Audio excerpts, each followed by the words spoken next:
The Vorkai Empire had a wall. It stood in the Grand Council chamber on their homeworld Vork Prime, 30 meters long, 3 meters high. Carved from black volcanic stone that had been polished for so many generations it shone like the surface of a dark lake. On quiet afternoons, when the light from Vork Prime's sun came through the tall chamber windows at the right angle, the wall seemed almost to breathe. On it were names. 164 names, each one cut by hand into the stone and filled with molten gold. They were the names of civilizations, species, empires. Every one of them was gone now, either absorbed into the Vorkai Empire as conquered territory, or destroyed so completely that nothing remained but ruins and memory. The Vorkai called it the Wall of Proof, not the Wall of Glory, not the Wall of Victory. Those names would have felt too emotional, too theatrical, and the Vorkai were not an emotional or theatrical people. They were precise. They were calculating.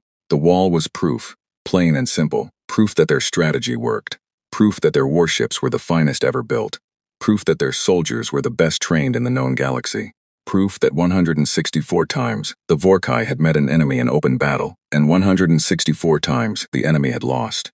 There was a ceremony for each name. After a conquest was complete, after the last enemy ship had gone dark or surrendered, after the planet had fallen, a master craftsman was brought to the council chamber. He would take his tools and spend 3 days cutting the new name into the stone, perfectly proportioned letters, perfectly spaced. Then the gold was poured. Then the wall grew by one more name. Then the celebrations would begin. Supreme Commander Zethkar had attended 22 of those ceremonies in his lifetime. He had fought in 11 of the campaigns personally, watching the others from a command chair, or through the reports that came across his desk. He was old now, his skin faded from the deep blue of his youth to the gray-silver that marked a Vorkai who had passed through 7 decades of life. His body was still strong, though, his mind sharper than most males half his age. Every morning, before his meetings and briefings and the endless responsibilities of commanding the greatest military empire in the galaxy, Zethkar walked the wall. He did it alone.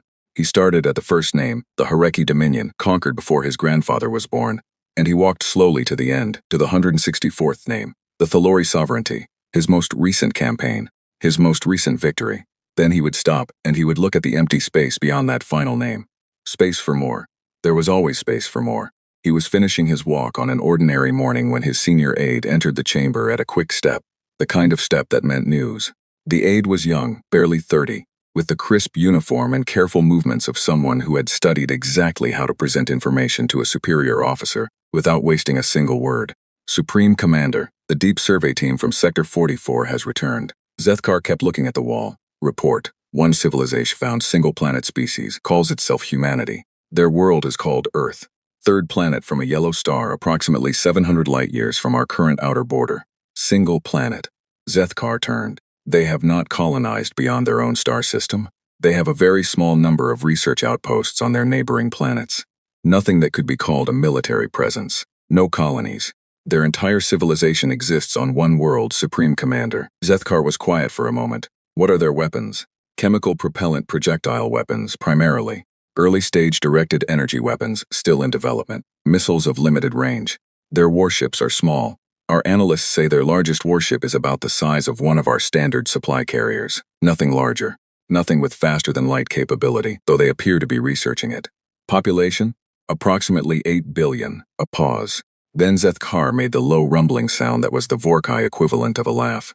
He turned back to the wall, found the empty gold space beyond the 164th name and stared at it.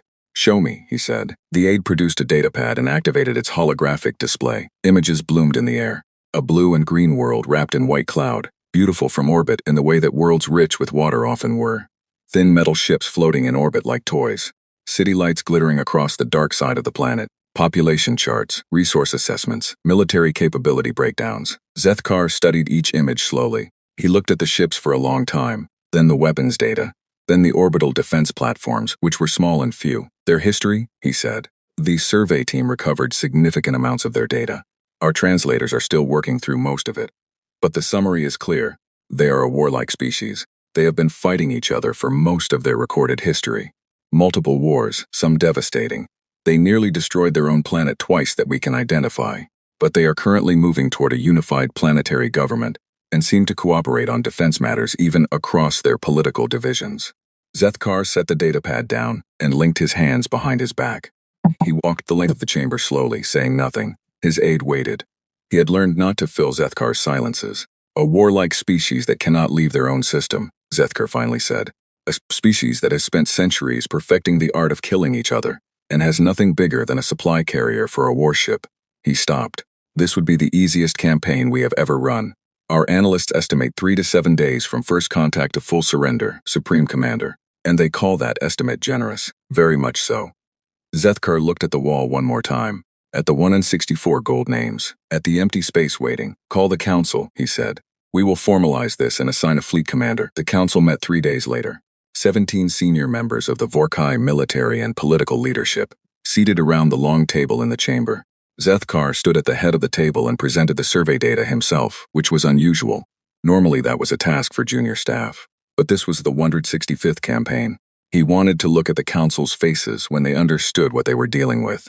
He was not disappointed. By the time the presentation finished, several of the council members were already smiling. Fleet Councilor Marin, the oldest member of the council, had fought in 9 campaigns.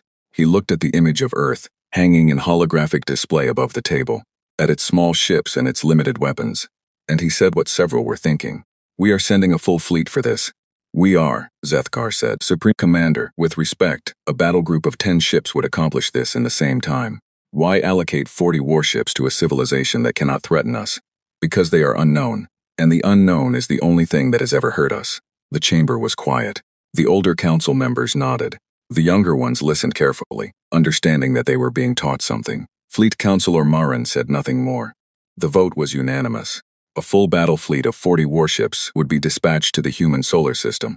Fleet Commander Drath was assigned command. The finest active fleet commander the Vorkai had. Winner of 4 campaigns without the loss of a single ship to enemy fire. Some people thought assigning Drath to such a small mission was excessive. Zethkar thought it was appropriate. The 165th victory would be recorded for all of Vorkai history. He wanted it handled with complete perfection. The fleet assembled at the staging point over the following 3 weeks. 40 warships, ranging from fast patrol destroyers to 4 heavy dreadnoughts capable of cracking the surface of a moon. Carrier vessels with fighter complement, supply ships, and 6 troop transports carrying a total of 12,000 Vorkai ground soldiers, equipped with the best infantry weapons their empire could produce. Fleet Commander Drath reviewed his force from the observation deck of his flagship, the carrier dreadnought had called Vorkai's Fist. He was a lean male, quiet, with a face that gave nothing away. He had read every report the survey team filed on Earth. He had read the translated portions of human history.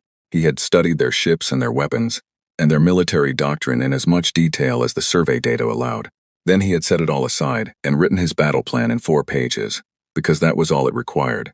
He walked his captains one by one through the plan. Most of them had the professional calm of experienced officers.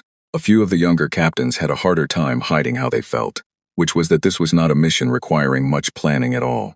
One of his captains, a young male named Sirach, who was on his first campaign, said it plainly. Fleet Commander, their ships cannot survive one engagement with even our lightest destroyer. Their weapons cannot penetrate our hull plating. Their orbital stations are not designed for combat. By any measure, this is. Complete the thought carefully, Drath said. Sarek considered. A formality, sir. Drath looked at him for a moment. Do you know why the Vorkai have never lost a campaign? Our superior technology, and because we do not treat any campaign as a formality. Drath's voice was flat and even, not angry, just certain. Every enemy we have ever fought believed they had something worth fighting for. Every species we have ever encountered surprised us in at least one way we did not expect. You will treat these humans as a capable enemy until they are defeated, and their surrender is in my hand. Then you may call it a formality. Captain Sirach straightened. Yes, Fleet Commander. After the captains were dismissed, Drath stood alone on the observation deck and looked out at his fleet. 40 ships hanging against the stars, quiet and vast, their running lights blinking in the dark. He thought about the human history files, the wars, the way they described their own wars, with horror sometimes, but also with a strange pride. The way they wrote about the ones who kept fighting when everything said they should have stopped. The way they celebrated people who refused to give up even when giving up was the logical choice. Stubborn, he thought. They are a stubborn species. Stubbornness was not a weapon. He reminded himself of that. All ships report ready, Fleet Commander, his communications officer said over his earpiece. Drath turned from the window and walked to his command chair. He settled into it, pulled up the navigation display, and confirmed the course plot to the human solar system. 17 days. All ships begin transit sequence, he said. The 40 warships of the Vorkai battle fleet began to move. Slowly at first, their massive drives building power, then faster, falling into the precise formation that Drath's battle plan required. They moved with the quiet confidence of something that had done this before. Many times. Something that had never lost. Behind them, on Vork Prime, the wall of proof stood in the Grand Council chamber, its 164 names gleaming. Space at the end, waiting. In the solar system 700 light-years away, a blue-green planet turned in the light of a yellow sun. Its oceans shimmered. Its cloud cover shifted. Its city lights blinked on as the dark side turned into evening. It had no idea. Or at least, that was what the Vorkai believed. 17 days away, something was moving through the dark of space, and it was very sure of itself. The signal reached Earth 14 days after the Vorkai fleet left their staging point. It came in on a frequency that no human-built receiver had ever picked up before. It came from far out in deep space, past the edge of the solar system, past the listening posts humanity had placed on the outer planets, past every sensor array that Earth's defense network had built in the last 40 years. It was faint at first, just a ghost signal that the automated systems flagged as unusual. Within 3 hours, the signal was strong enough to analyze. Within 5 hours, it was clear that it was not coming from any known human installation. Within 8 hours, the Deep Space Array at Lunar Station 7 had triangulated its source and confirmed what the senior analysts in the Defense Coordination Center in Geneva already suspected. The signal was coming from outside the solar system, and it was moving toward them. Defense Director Elena Vasquez was in the middle of a budget meeting when her deputy appeared at the door of the conference room with an expression she had learned to read over 15 years of working with him. That expression meant everything else could wait. She excused herself and followed him into the corridor. He handed her a tablet. She read it once, quickly. Then she read it again, slowly. Then she handed it back and stood very still for a moment with her eyes focused on nothing. "How long have we known?" she said. "Analysis team confirmed it 4 hours ago. They wanted to be absolutely certain before escalating." "Good. That was the right call." She started walking. "Get me the full signal data, the triangulation data, and every analyst we have who worked on Project Shepard. Now, and get me General Kane on a secure line." "Already placed the call, Director. He's waiting." She nodded and kept walking. Vasquez was 47 years old, with dark hair that she kept short because she had no patience for anything that required maintenance. She had spent her career in planetary defense, working her way up from a junior signals analyst in the early days of Earth's Unified Defense Program to the Director of Global Defense Coordination, the most senior military position on the planet. She was known for 2 things. She never panicked, and she was almost always right. Right now she was thinking about something that had happened 31 years ago, when she was 16 years old, sitting in a classroom in Buenos Aires. Her teacher had put a question on the board. "What is the greatest lesson history has ever taught us?" The students gave the usual answers. "Never start a war you cannot win. Power corrupts.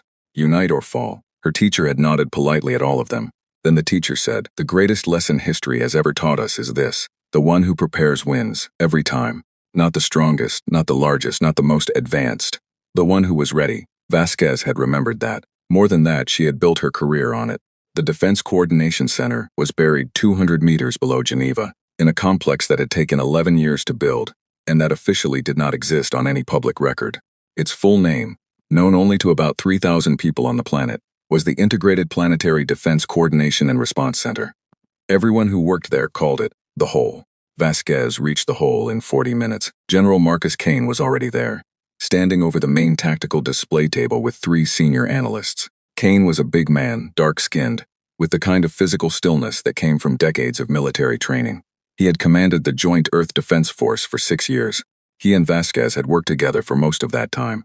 They disagreed on many things and trusted each other completely. "The signal has increased in strength again in the last hour," Kane said by way of greeting. "The triangulation is solid. Multiple sources, all converging on the same origin point. Fleet-sized energy signatures. How far? 3 days out from the outer edge of the system. At current speed, they'll cross the heliopause in 72 hours. Inner solar system in roughly 5 days after that."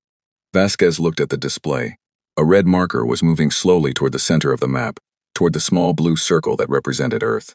She looked at it for a moment, breathing slowly. "Is Shepard ready?" she said. Kane looked at her. The analyst near him found something to look at on the other side of the room.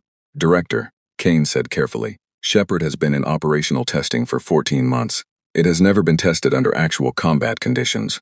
We don't know. Is it ready?" He was quiet for a moment. "Dr. Patel says yes. Then it's ready." She pulled up a chair and sat down at the table. "Call Patel in, and I want the full Shepard team here within 6 hours." And Marcus, she looked up at him, start activating the contingency protocols. All of them.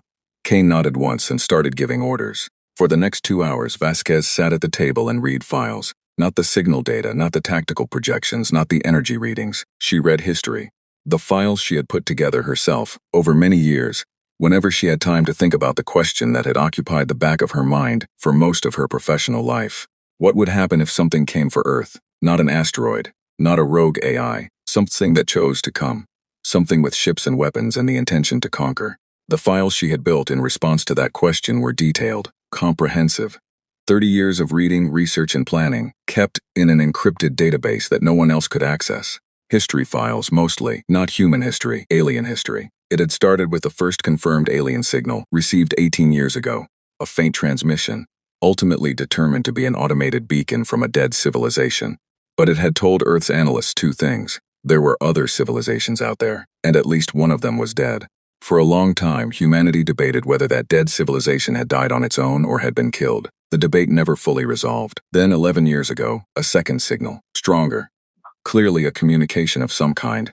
Impossible to decode at first, but over the following 3 years, humanity's best linguists and mathematicians had cracked most of it. What they found changed everything. It was a warning, left behind by a species that called itself the Sulhari. A long, detailed warning, broadcast on a frequency that would eventually reach every technological civilization in the galaxy. Assuming those civilizations had enough time to receive and decode it, the Sulhari had been a spacefaring civilization for over 1,000 years. They had colonies on 20 worlds. They had been expanding carefully and peacefully for centuries. Then something had come for them, the Vorkai. The Sulhari broadcast described them in careful detail, their ships, their tactics, their weapons, their social structure, their method of conquest. The broadcast ended partway through, cut off mid-sentence, as if the last transmitter had been destroyed while still sending. That broadcast had started Project Shepherd. Dr. Aryan Patel arrived at the hole 5 hours after Vasquez's call. He was 42, small and slightly built, with the distracted look of someone whose mind was always running 3 problems ahead of the conversation. He was the most important person on the planet, a fact he was quietly uncomfortable with. He led the team of 500 scientists and engineers, who had spent the last 11 years building something that had never been built before. Vasquez met him at the entrance of the main operations room. She skipped the greeting. "The signal is confirmed," she said. "It matches the ship signatures in the Sulhari records.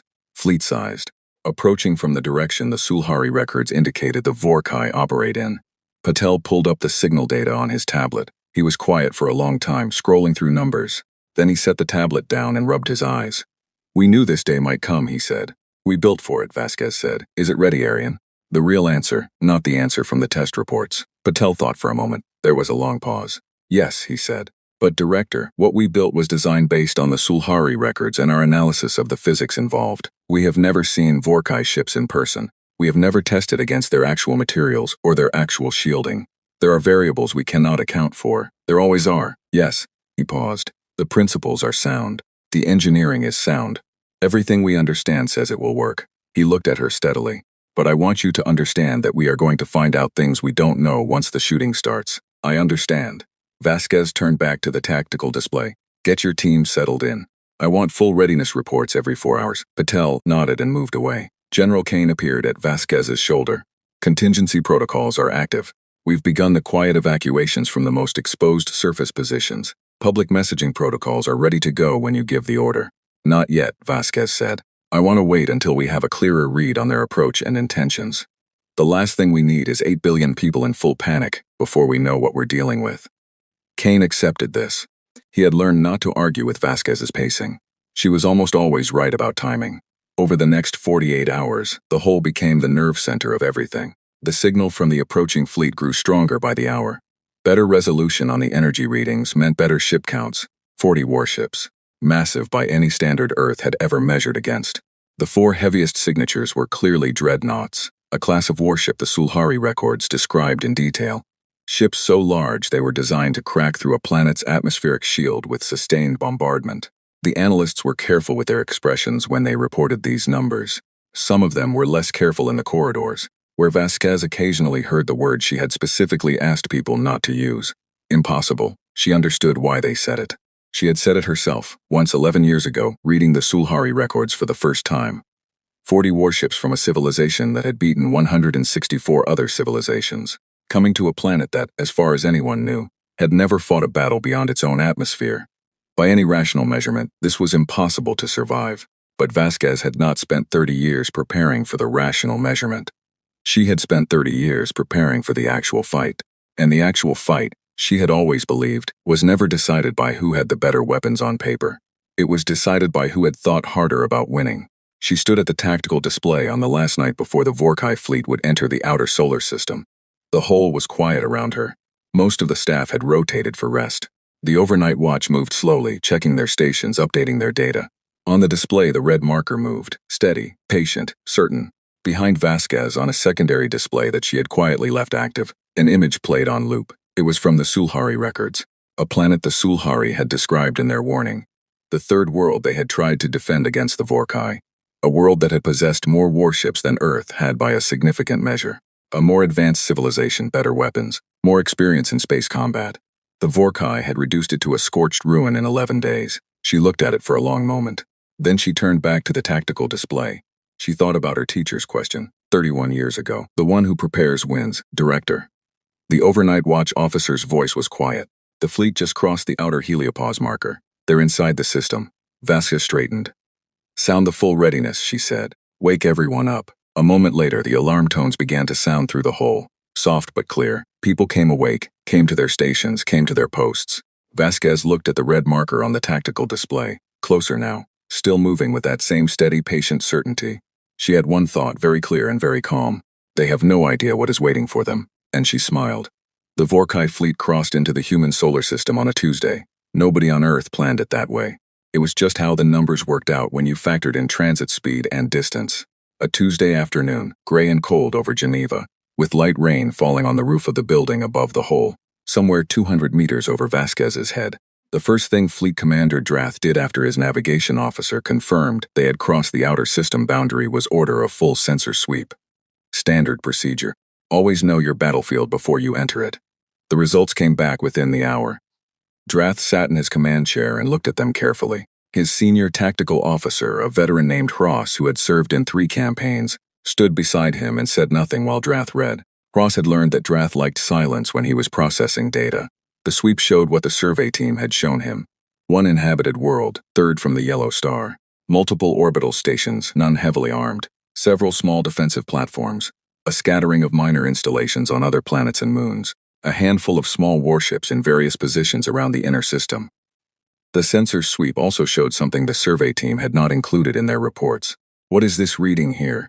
Drath said. He pointed to a dense cluster of small energy signals that appeared to be distributed throughout the inner system in a wide, loosely structured pattern. They were faint, easy to miss. The kind of thing that a less careful sensor operator might have written off as interference. Hross leaned over the display. He studied it. Low-power signatures. Very small individual sources, widely spaced. He ran the data through the analysis system for a moment. Could be debris, meteoroid material. Some of those signals look similar to the interference patterns we get in asteroid belts. Are there asteroids in that region? No significant concentration, sir. Drath looked at the readings for another moment. Then he looked up at the main viewport.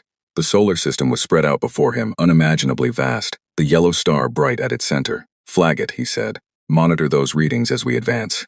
I want to know if they change.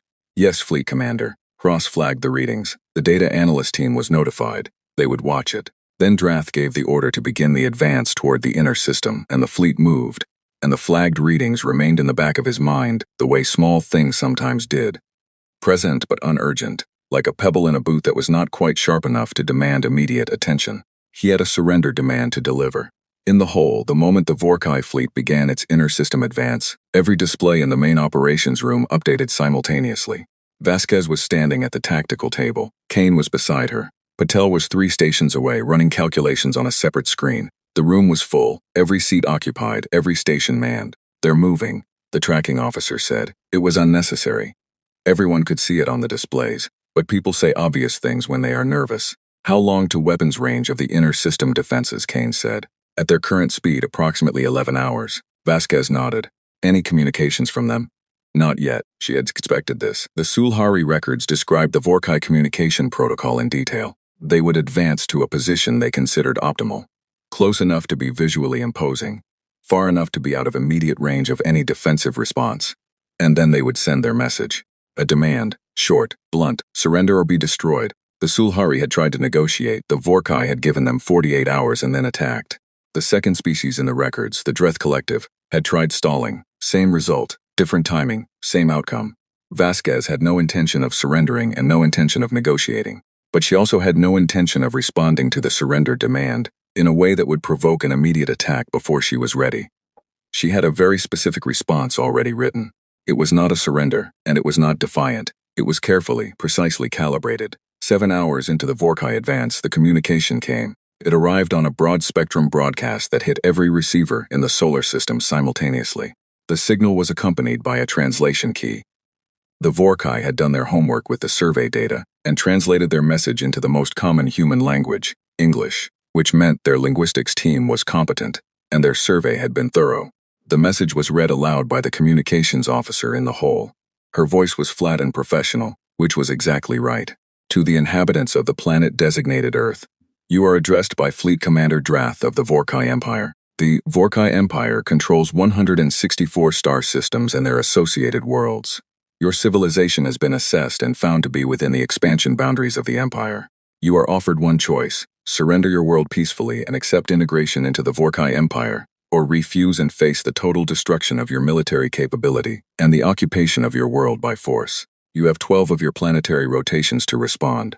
Refusal to respond will be treated as refusal to surrender. Silence in the hole. Then, from somewhere in the back of the room, one person started to laugh. It was a short, involuntary sound, quickly suppressed. Vasquez did not look to see who it was. She understood the impulse completely. She had already read the pre-approved response that the full Planetary Council had signed off on 2 days ago.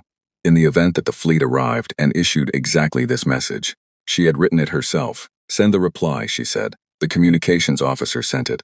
Across the solar system, in the command deck of the Vorkai's Fist, Fleet Commander Drath received the human response 11 minutes after the message was delivered. He read it on his personal display without expression. Then he read it again. It said, Fleet Commander Drath, your message has been received. We understand what you are offering. We request an additional 24 hours to formally consult with our planetary governing bodies before providing a complete response. Our preliminary position is that we do not intend to surrender. We ask that you hold your current position during this period. We also note that we are aware of your record of 164 victories. We have no doubt that you are an extremely capable military force. We wish to communicate to you, with respect, that this situation may be different from those you have encountered before. We ask that you consider this carefully during the 24-hour period we have requested. Drath read it twice. Then he handed the pad to Ross. Ross read it. He frowned slightly. Their language software is accurate. This is a genuine translation. It appears to be. Ross set the pad down. They are stalling, Fleet Commander. The request for 24 hours is a delay tactic. Every civilization that knows it cannot win tries to buy time at the start. Yes, Drath said. The note about this situation being different, that is simply defiance, posturing. Yes, Drath said again. He was quiet for a moment. Grant them the 24 hours. Ross looked at him. Sir, their request is reasonable by the standards of civilized communication. We have 12 days before our operational deadline. We can afford 24 hours. He picked up the pad again and looked at the final sentences of the message. And I want to know what they mean by different. It's bravado, sir. With respect, perhaps. Drath set the pad down, or perhaps not. Either way, I would like to understand it before we begin. Continue monitoring all sensor readings, particularly those faint energy signals. Ross acknowledged and moved away. Drath spent the next hour reviewing the sensor data himself. The faint energy signatures he had flagged on arrival were still there, distributed throughout the inner system. They had not moved. They had not changed in intensity. Whatever they were sitting quietly, waiting. He could not make them fit any category he knew. During the 24 hours that followed, the whole operated at full capacity without stop. The Shepard network ran final activation checks. The defensive grid above Earth cycled through its last readiness tests. Every human warship in the solar system moved to its assigned position. These movements were made slowly, calmly, without the kind of large-scale maneuvering that might look like preparation for an attack. Vasquez had been very specific about this. Do nothing that looks aggressive. Do nothing that looks rushed. Give them no reason to strike early.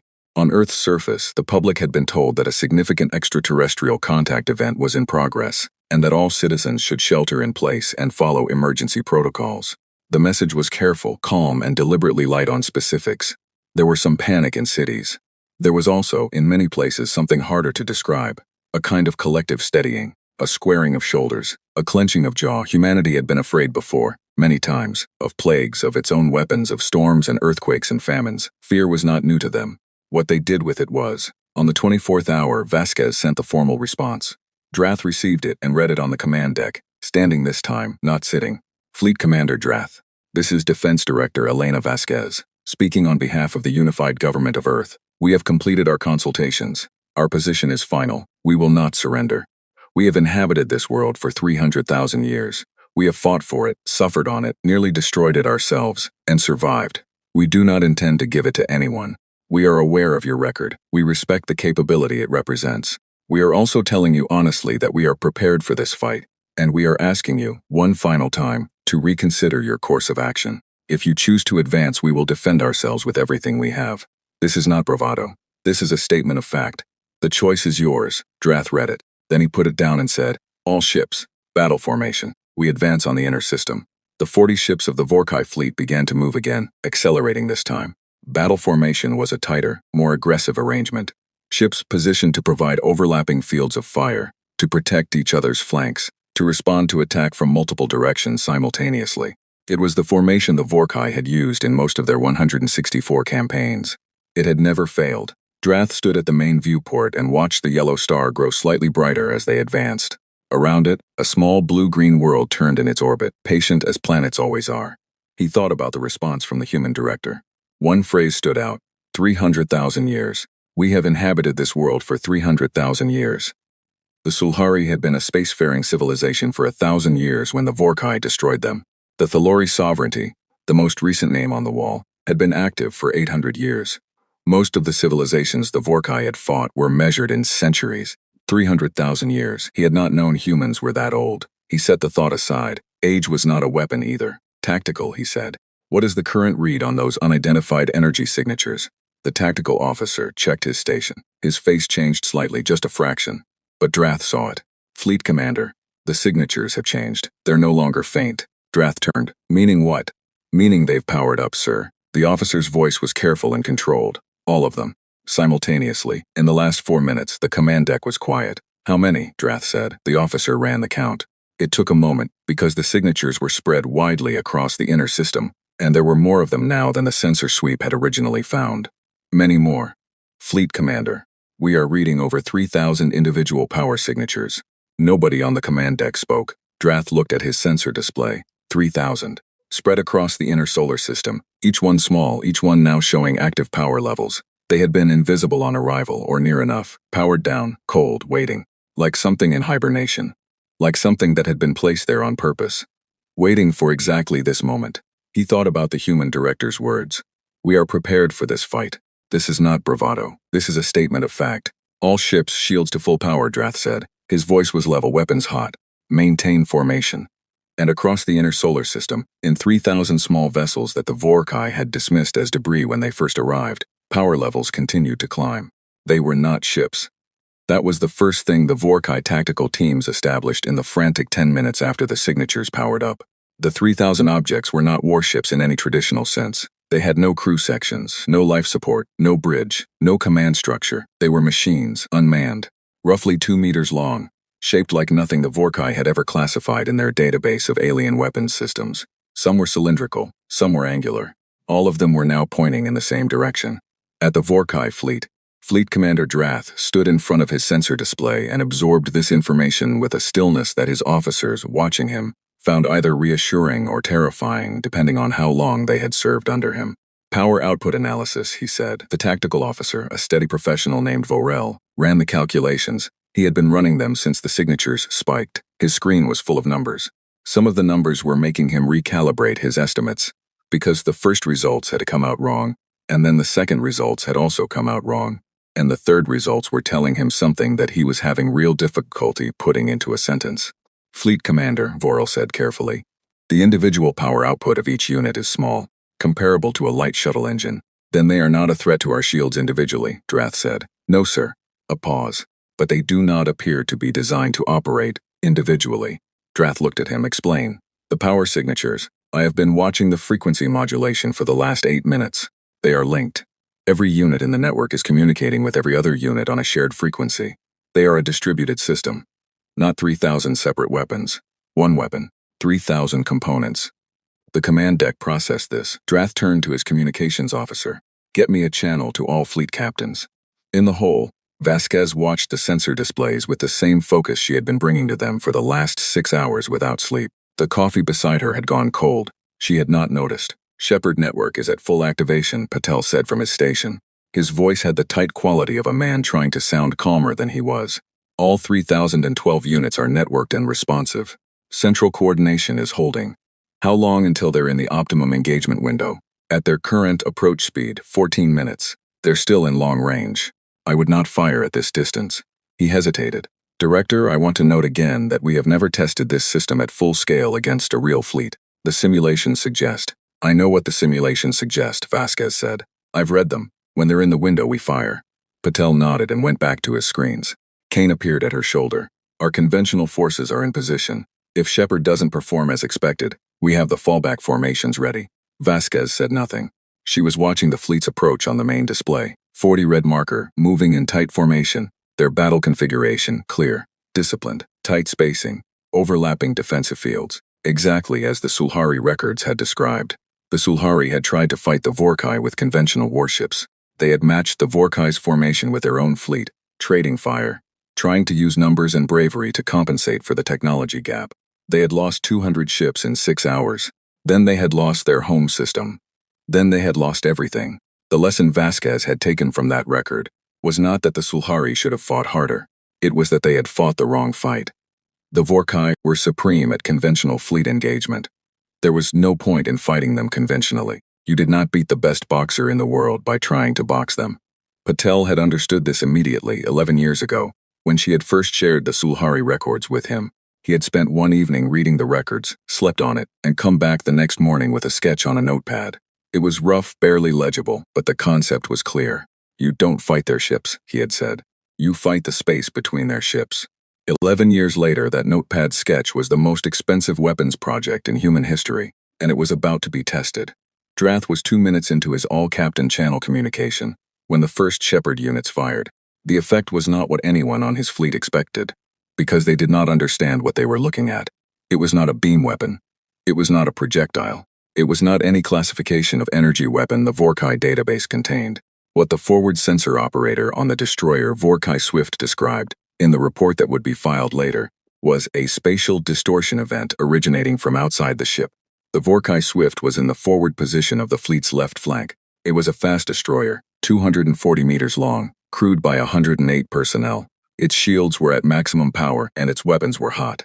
It was exactly where the battle formation required it to be. It ceased to exist at 14:32 Geneva time on a Tuesday afternoon. Not destroyed in the traditional sense, not blown apart by an explosion, leaving debris and energy signatures for the sensors to track. The Vorkai Swift's hull, all 240 meters of it, simply stopped being present in its location and did not appear anywhere else that sensors could find. Gone. The fleet's sensor network registered its disappearance as a glitch for 0.3 seconds. Then the computers caught up and redesignated the contact as destroyed. Drath was still on the all-captain channel when it happened. He saw the Swift's signal vanish on his tactical display, a ship that had been in his fleet for 3 years, crewed by people he had personally reviewed. There one moment and not there the next. Swift report, his communications officer said. Procedure. Even when you already knew. No response. Weapons signatures, Drath said. Nothing we can classify, Fleet Commander. There was a spatial anomaly reading at the Swift's position approximately 0.4 seconds before its signal was lost. We have no category for the reading. Drath kept his voice even. All ships evasive, maintain formation integrity. Sensor teams, full analysis of the anomaly reading now. The fleet began its evasive maneuver. It was a good maneuver, precise, disciplined. The kind of response that took years of training and experience to execute at fleet scale without losing formation integrity. The Vorkai were very good at it. It did not help. The second disappearance happened 40 seconds later. The dreadnought Unbroken Fist, 1,200 meters long, 600 crew, 4 massive main batteries capable of stripping the atmosphere from a small moon. There one moment, not there the next. No debris, no explosion, no final message from the crew, no wreckage tumbling away from the point of impact. Nothing, just absence absolute and complete, like a light that someone had switched off. In the hole, Vasquez watched the dreadnought's marker disappear from the tactical display. Around her, the room was so quiet she could hear the ventilation system. Then someone said very quietly, "Oh my God," not in fear, in awe. Patel was shaking slightly, she noticed. His hands on his keyboard were unsteady. He was staring at his screens with the expression of a man watching 11 years of his life either succeed beyond anything he had dared to imagine or fail in the most public way possible. He could not yet tell which. The numbers kept updating. The Shepard units were cycling through their firing sequence. The network was functioning exactly as designed. Better than designed, actually. The coordination latency was lower than the simulations had predicted, which meant the firing rate was higher than expected. "It's working," Patel said. His voice was barely above a whisper. "It's actually working." In space, the Vorkai fleet was in trouble. The third, fourth, and fifth disappearances happened in the span of 90 seconds. A cruiser, another destroyer, a second dreadnought, each one vanishing without trace, without debris, without the kind of dying that ships are supposed to do when they are destroyed. The Vorkai fleet's sensor network was screaming with anomaly readings that its analysis systems could not categorize, because they had never been programmed to categorize this. Drath stood at his station and watched his fleet shrink on the tactical display and forced himself to think clearly, to work the problem, to find the response. This was what the Vorkai did. This was why they had won 164 times. Find the pattern, find the source, neutralize it, tactical, trace the anomaly readings back to their origin points. Vorel was already doing it. He had been doing it since the first disappearance. The problem was that the anomaly readings did not trace back to a single origin point. They traced back to thousands of origin points, distributed across the entire inner system, each one firing in a coordinated sequence that Vorel's analysis system was working hard to map. Fleet Commander, the source is distributed. 3,000 individual units. Each unit produces a localized spatial distortion of limited range and power. The units are networked. They're firing in coordinated sequences that create compound events at the target point. "Can we target them?" Drath said. "Yes, sir. Their positions are now clearly readable. We can engage them." "Do it. All forward batteries, prioritize the nearest units. Destroy them." The fleet opened fire. Vorkai main batteries were powerful. They were among the most destructive directed energy weapons in the galaxy. They could burn through conventional hull armor at long range, and had once, in the Thalori campaign, cut a military orbital station in half with a 3-second burst.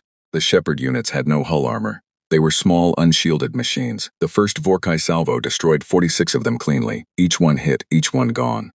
3,012 units became 2,966. The network did not miss a beat. The coordination frequency adjusted automatically for the missing nodes. The firing sequence continued. Another Vorkai ship vanished. Drath understood then. Not fully. Not in a way that told him how the weapon worked at a physics level, but tactically. With the cold clarity that had made him the best fleet commander his empire had, he understood the math. 40 warships. They could destroy approximately 100 of those units per salvo with coordinated fire if every ship was dedicated to the task. The network had started with over 3,000. To reduce it below operational effectiveness, if it had such a threshold, which was not guaranteed, they would need to dedicate every gun in the fleet to engaging targets that were spread across an enormous volume of space. While those targets were actively destroying his fleet one ship at a time, he could not fight the fleet battle and destroy the network simultaneously. "All ships concentrate fire on the network units," he ordered. "Destroy as many as possible. Fastest possible rate." The fleet was down to 34 ships now. He could see it on the display. 34 ships fired everything they had. In the hole, Vasquez saw the incoming fire data and watched Shepard units being destroyed. The count ticked down from 3,012 to 2,900 to 2,700. The Vorkai were shooting fast and accurately, and they were doing damage. "Will they bring the network below operational threshold?" Kane said. Patel shook his head. "Not at that rate. Every unit they destroy, they lose another ship first. The math doesn't work for them. How many ships do they have left?" Patel checked. The display shows 32. On the tactical display, the red markers continued to wink out, one at a time. The pace was not fast, but it was relentless. Every 40 to 60 seconds, another ship ceased to exist. No wreckage, no emergency signals, no escape pods broadcasting their positions. Nothing remained of the ships the Shepard network was taking.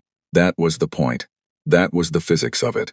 Patel had not told anyone, even Vasquez, the full detail of what the Shepard units actually did.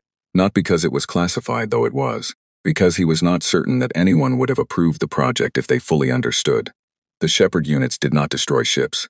They relocated them to a point in space approximately 4 light-years from the solar system, inside a region of dense molecular cloud where navigation was effectively impossible. and no habitable world existed within range of even a Vorkai ship's fuel capacity. He had chosen to describe this to Vasquez as removal from the combat zone.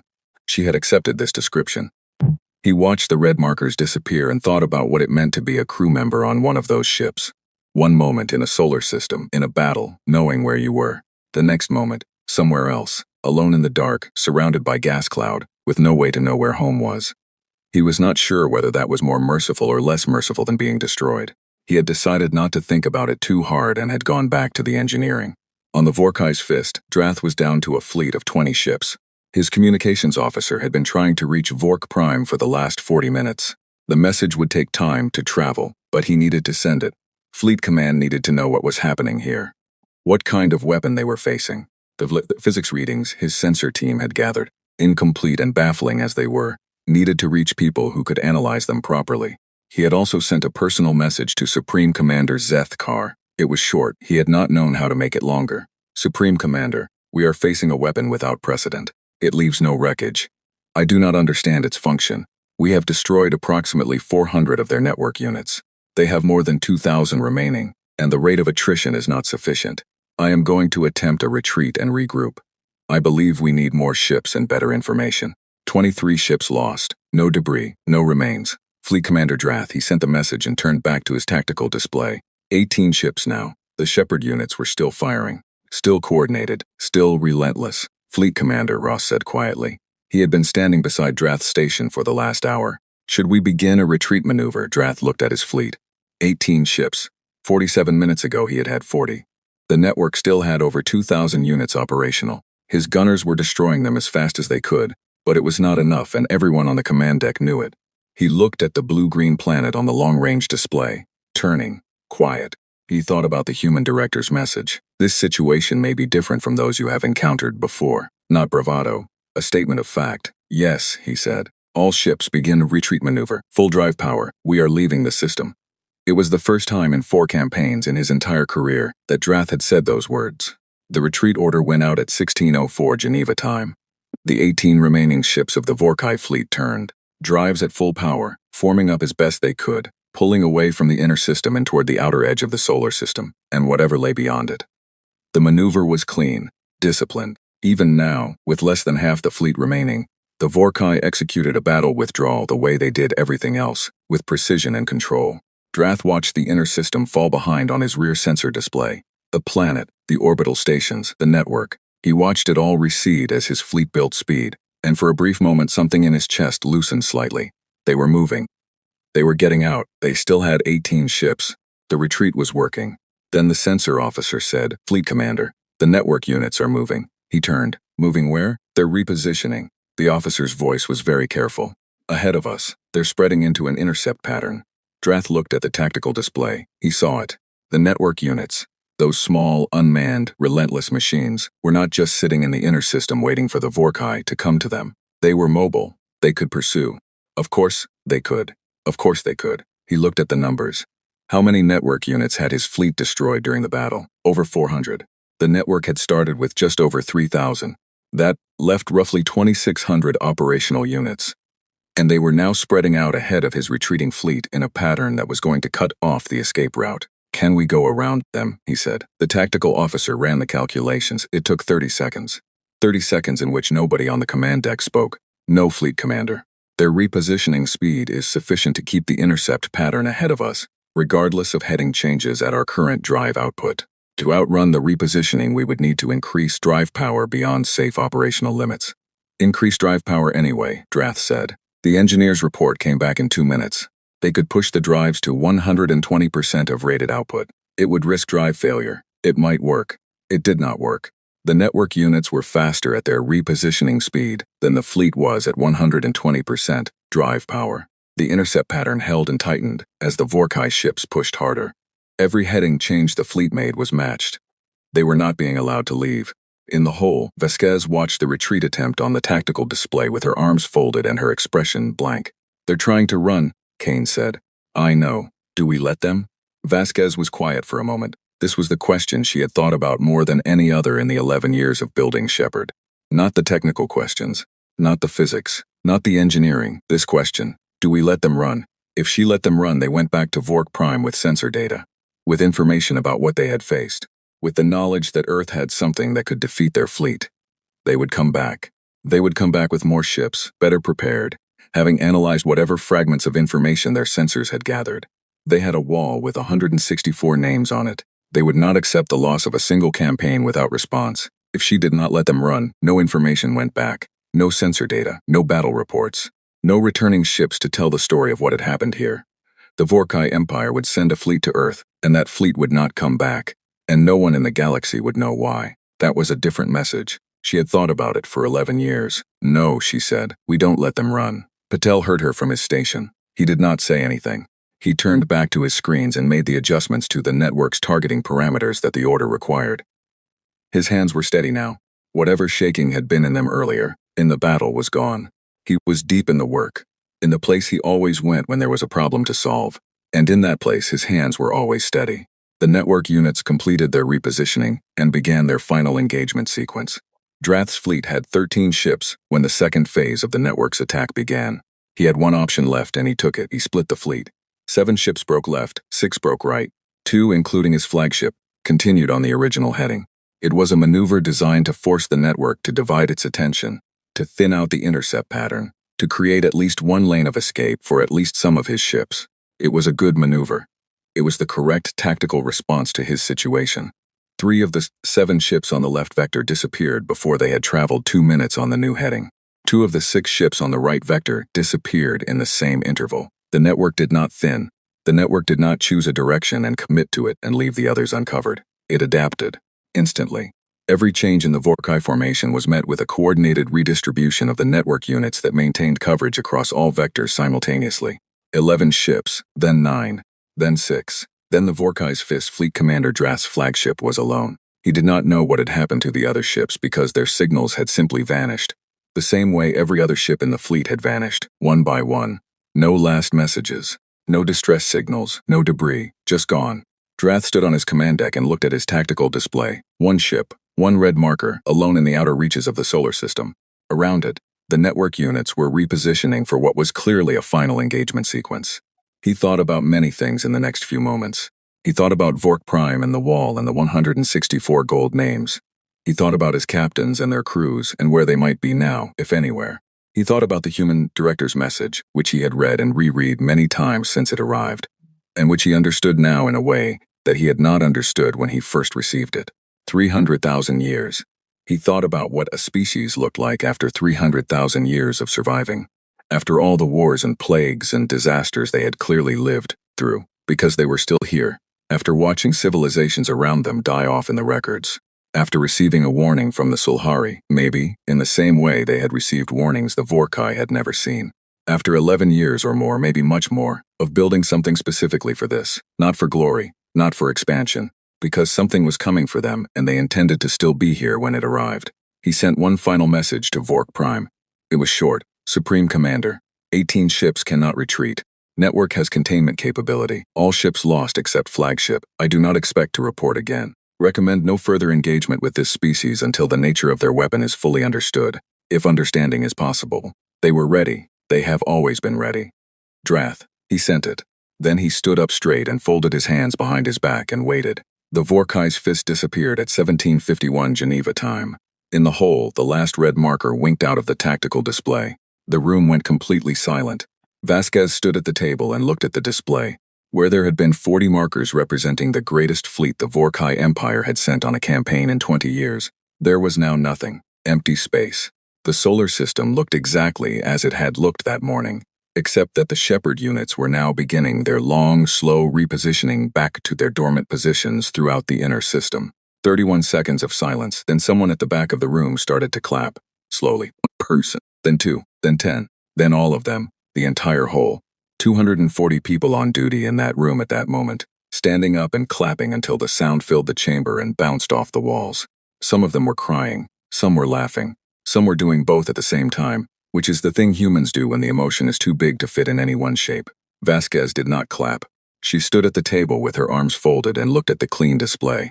Not because she was not moved, because she was thinking. Kane put a hand on her shoulder briefly. That was enough. Patel was still at his station, running numbers. He would be running numbers for hours, she knew, assessing the network's performance, identifying what had worked exactly as planned, and what had worked better or worse than expected. He would produce a report that was thorough and precise, and would be classified for many decades. She would read every word of it. "What's the status of the conventional forces?" she said when the applause had settled. "No engagements," Kane said. "The network handled the entire battle. Our warships never fired a shot." "Good." She was quiet for a moment. "What about the other species out there? The ones who are watching?" This was the other half of the question she had spent years thinking about. Earth was not alone in the galaxy. The Sulhari's warning had made that clear, and the survey drone signals had confirmed it over the years. There were other civilizations. Some of them had been watching this solar system, she suspected, since the Vorkai fleet set out. Word traveled among the species who had reason to fear the Vorkai. Some of those species had reached out tentatively, carefully through years of intercepted signals and careful back-channel contacts, to see if Earth was aware of its situation. Earth had given those contacts careful, non-committal responses that amounted to, "We know we are handling it. Please do not interfere." Now there was something to report back. Vasquez sat down and began composing the message. It went out 12 hours later, on the broadest spectrum broadcast that Earth's transmitters could manage. Not on the frequency the Vorkai had used. On the frequency the Sulhari had used for their warning. The frequency that humanity had always suspected other civilizations in the region monitored. The message was short. It said, "This is Earth. The Vorkai fleet that was dispatched to this system has been defeated. No ships were permitted to leave. No wreckage was left. We are aware that other civilizations in this region have experienced aggression from the Vorkai Empire. We are aware of their record of 164 victories. We are also aware that other species may have built defensive capabilities during this time. We extend the following offer to any civilization currently under threat from the Vorkai or any comparable aggressor. We are willing to share the technology and methods that we used in this engagement. We ask for nothing in return except that you use what we share to defend your own people, not to become the next aggressor. We are not interested in empire. We are not interested in expanding our territory. We are interested in making the galaxy a harder place to bully. Earth, out." Vasquez reviewed the message twice before sending it. Kane had suggested making it longer. Patel had suggested making it more technically precise. She had sent it as written. On Vork Prime, the message from Drath arrived 6 weeks after the battle. Zethkar read it alone, in the council chamber, standing before the wall of proof. He had been told already that the fleet had not returned. The first absence of a returning fleet in Vorkai history. He had been waiting for Drath's final message, hoping it contained something he could use, some analysis of what had happened that he could hand to his scientists and Ingene.